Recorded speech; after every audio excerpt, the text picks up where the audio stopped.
Dje rreth orës 18:05 në rrugën Iliria në Tetov, pjesëtarët e policisë nga sektori për punë të brendshme Tetov kanë privuar nga liria personat NM 41 vjeç dhe VM 26, të dy nga Tetova, duke e vepruar pas një denoncimi të mëparshëm se për shkak të një mosmarrëveshjeje e lidhur me një aksident trafiku të ndodhur, ata kishin sulmuar fizikisht personin BA, 54 vjeç, dhe bashkëshorten e tij NA nga fshati Poroj i Tetovës. Ata janë ndaluar në stacionin policor dhe pas dokumentimit të rastit, ndaj tyre do të përgatitet kallëzim përkatës.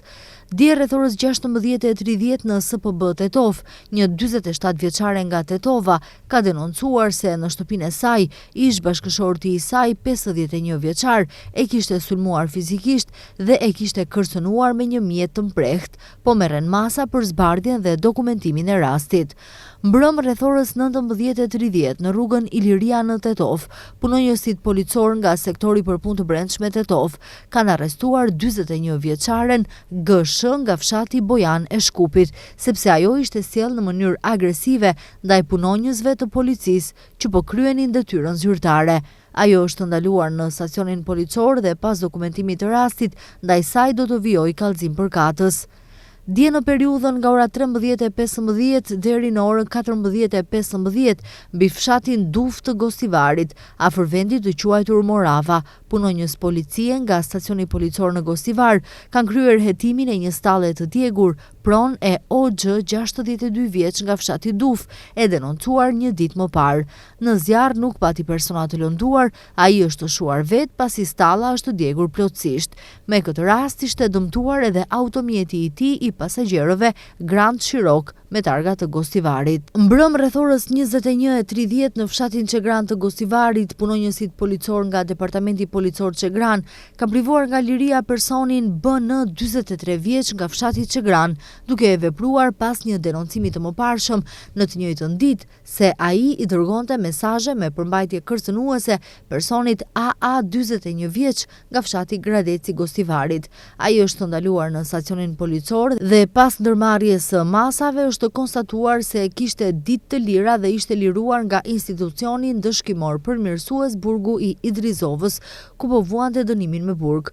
Pas dokumentimit të plot të rastit, ndaj tij do të vijojë një kallëzim përkatës. Mbrëm rreth orës 23:05 në bulevardin Blagojatoska në Tetov, punonjësit policor nga stacioni policor për sigurinë e komunikacionit rrugor Tetov kanë privuar nga liria personin RR 53 vjeç nga Tetova.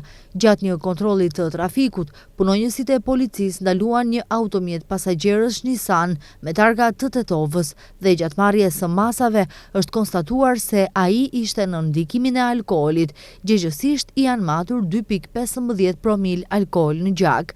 Ai është ndaluar në stacionin policor dhe pas dokumentimit të rastit do të ngrihet kallëzim sipas nenit 297A të kodit penal, drejtimi i pakujdesshëm i mjetit motorik. Mbrëm në rrugën Ilinde në Gostivar, punonjësit policor nga stacioni i policisë për sigurinë e komunikacionit rrugor Gostivar privuan nga liria personin HM 43 vjeç nga fshati Vranjoci Gostivarit. Më parë, ai me një automjet motorik pasagjerësh Golf me targa të Gostivarit kishte marrë pjesë në një aksident trafiku në rrugën rajonale Gostivar fshati Çegran, në afërsi të fshatit Forin, pas së cilës kishte braktisur vendin e ngjarjes. Gjatë marrjes së masave në lidhje me aksidentin, është konstatuar se ai e drejtonte automjetin në ndikimin e alkoolit, gjëgjësisht janë matur 1.62 promil alkool në gjak. Ai është ndaluar në stacionin policor dhe pas dokumentimit të rastit do të ngrihet kallëzim sipas nenit 297A të kodit penal, drejtimi i pakujdesshëm i mjetit motorik.